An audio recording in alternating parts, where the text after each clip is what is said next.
दोस्तों, जब कोई आदमी टूट जाता है तो अंततः उसका हेल्प यदि कहीं भी नहीं मिलता है और कोई अचानक कोई बताए कि इस जगह पे जाने से ये चीजें रास्ता जो है आपका क्लियर हो सकता है, तब वो लड़का के आदमी हो या कोई भी व्यक्ति उसके अंतर्गत कुछ हौसला बुलंद होता है कि जो वो शख्स बता रहा है वो कहीं ना कहीं सत्य है। कहा जाता है कि आम आदमी यदि कह दे कि ऊंट खो गया है और उस ऊंट को यदि मटके कभी ढूंढना पड़े कि उस ऊंट जो है मटके में भी घुसा हुआ है, तो अनचाहा जान बूझकर भी वो लड़का वो व्यक्ति उस ऊंट के भी मटके के पास जाता और मटके में ऊंट खोजता है। खास भला बताइए कि मटके में क्या ऊंट रह सकता है? कहने का मतलब यह है कि वो शख्स यदि थक जाता है, हार जाता है, परेशान होने के बाद वो विवश हो जाता है, आखिरकार हम जाएं तो कहां जाएं, किसके पास जाएं, कौन मेरा साथ देगा। मुसीबत तब खड़ा होती है जब कहीं से साथ नहीं मिलता है, तो उसका पांव जो है काफी खिसकने लगता है। न चाहते हुए भी वो गलत कामों को भी अंजाम देने में दाखिल करता है। और कभी कभी ऐसा भी होता है कि जब कोई बता दे भूत प्रेत, कहीं जिन या कोई ऐसी जो गृह का छाया हो, जब विपत्ति हालात में जब स्थिति घर का दयनीय स्थिति खराब होता है तो कुछ भी करने को लिए भी वो व्यक्ति तैयार हो जाता है।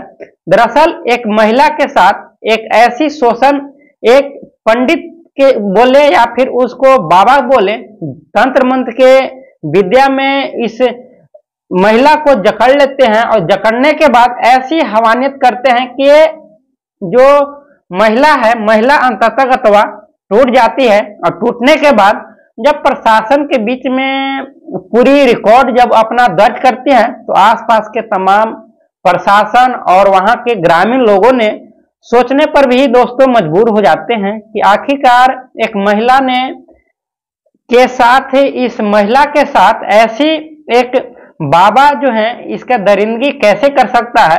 इसी दरिंदगी के पूरी विस्तार से बताने वाला हूं, इसलिए इस चैनल को लाइक और सब्सक्राइब करना दोस्तों न भूलें।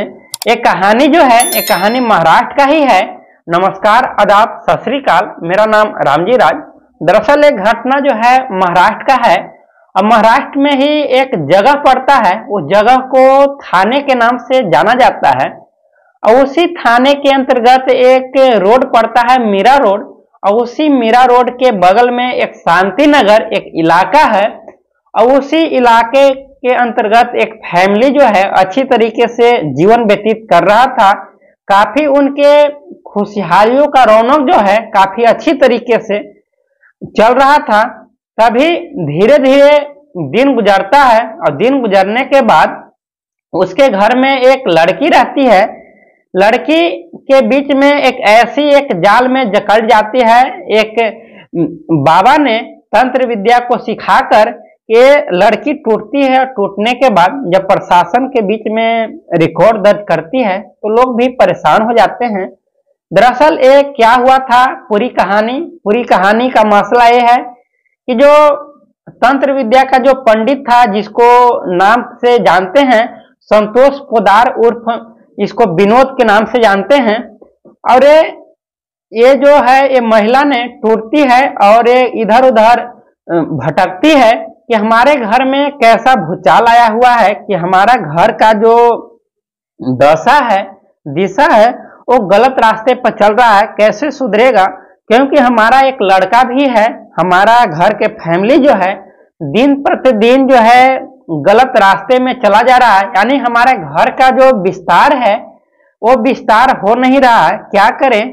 तब से ही धीरे धीरे एक पंडित मिलता है, पंडित से बातचीत इस महिला ने करती है। तो महिला ने बात बताने के बाद इस बाबा ने बताता है कि दरअसल तुम्हारे जो घर है, घर का दयनीय काफी गहरी हालातों में गुजर रहा है। इस हालातों से मुसीबत पाने के लिए न एक काम करना होगा, उस काम को यदि हासिल करते हो तो अगले साल से इस घर में प्रगति अच्छे तरीके से जीवन व्यतीत होगा। और दूसरी तरीके से एक और था, बाबा ने बताया था कि शायद आपके घरों में बराबर भूत प्रेत का कुछ साया है। अक्सर देखा जाता है कि लड़कियों के बीच में या घर फैमिलियों के मैटर में अधिकतर औरतें लोग ऐसे भी रहती हैं कि अपना हॉस्पिटल को पहले नहीं देखती है और सर्वप्रथम बाबा, भूत प्रेत और डायन ओझा जो भी बोले उनके पास चले जाते हैं और वो तरह तरह के बातें में उलझाते हैं। उलझाने के बाद ऐसे वो जकड़ लेते हैं कि धीरे धीरे पैसे लेकर के और उस आदमी को भी जान से मारने के लिए उतारू हो जाते हैं।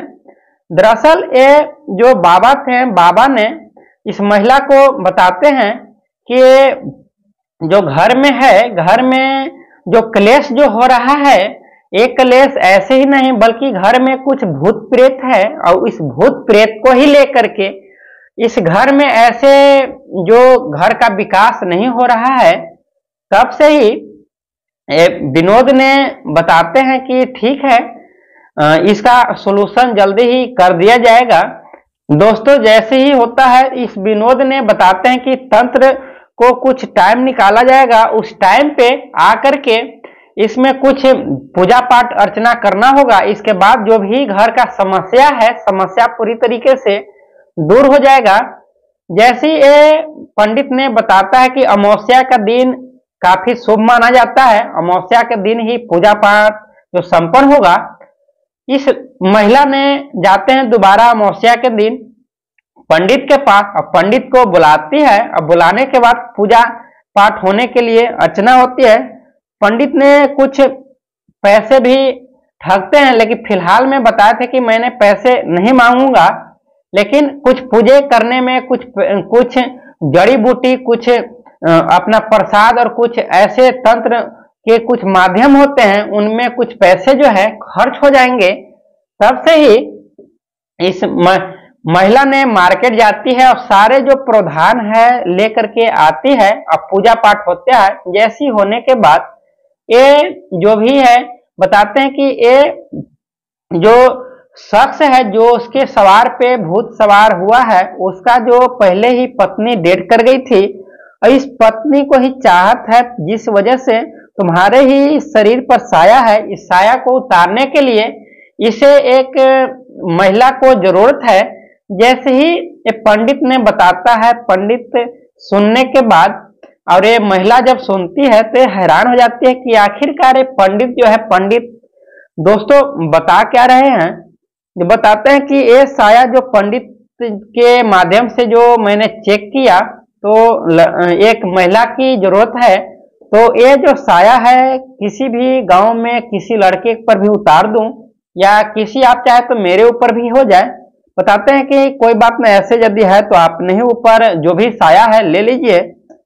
और लेने के बाद ये वहीं पे रखते हैं और रात में खाना पीना खाते हैं और इस लड़की के यानी कि इस महिला के साथ ऐसी हैवानियत इस बाबा ने करते हैं कि ये टूटती है और टूटने के बाद न जाने महीनों दिन तक ऐसी ब्लैकमेल जो है इस बाबा ने करता गया और अंततः ये महिला ने टूटती है और अपने सहेली से बताती है कि हमारे साथ ऐसी जो है शोषण हो रहा है।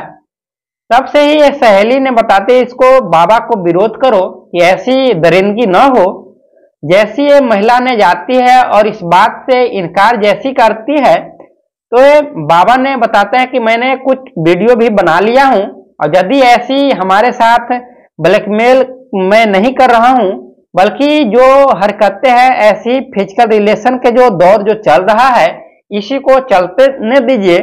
जैसे महिला ने विरोध करती है तो अचानक बाबा ने नहीं मानता, तब से ही महिला और इसके सहेली ने जाकर के प्रशासन के पास जाते हैं और थाना में रिपोर्ट दर्ज कराते हैं और रिपोर्ट दर्ज कराने के बाद वहां के प्रशासन ने पूछती है तो कहीं भी ये महिला ने डरने लगती है और बताने में असमर्थ हो रहती है, कंफर्टेबल जो है अपने आप में महसूस नहीं करती है। तब से ही बोलते कि मुझे एक जो है एक महिला पुलिस कांस्टेबल चाहिए, उन्हीं से मैं जो भी बात होगा मैं बात करूंगी।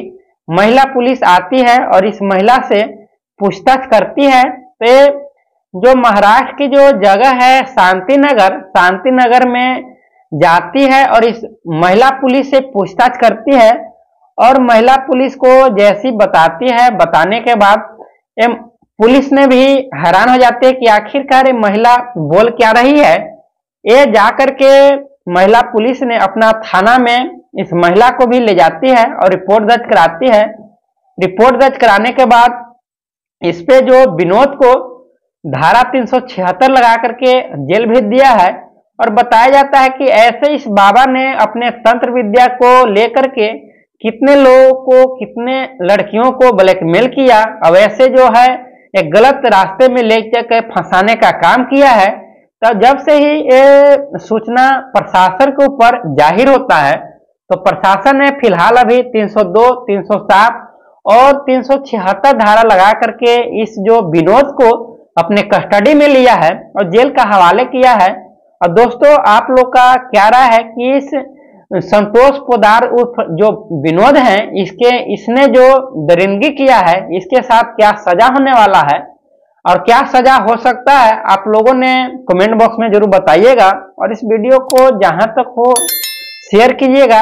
और जो भी मैंने ऐसे क्राइम घटना, ऐसे रिलेटिव जो भी लाता हूं, ये जेन्युइन लाता हूं ताकि किसी को, ऐसी आसपास के तमाम लोगों को ऐसी बुरा समाचार प्राप्त होता है, बुरा कुछ कंडीशन, ऐसे फिजिकल रिलेशन के बात हो या फिजिकल रिलेशन या किसी के समान प्रेम प्रसंग की बात हो या मर्डर केस की मामला हो, तो फौरन सूचना दें प्रशासन को, ग्रामीण इलाकों को। यानी किसी तरीके से इन्वॉल्व जो है, ये घटना जो है दुरात्मक विचार न हो, ये सकारात्मक दिशा में जाए, ऐसे निर्देश हो। और ये वीडियो जो है जहां तक हो शेयर करें कि ऐसी घटना न हो। और आप लोग का क्या राय है कमेंट बॉक्स में जरूर बताइएगा। और जो भी अपना कमेंट में नाम दर्ज करेंगे, आने वाला वीडियो में उनका नाम भी लूंगा। आज के लिए इतना ही दोस्तों, थैंक यू।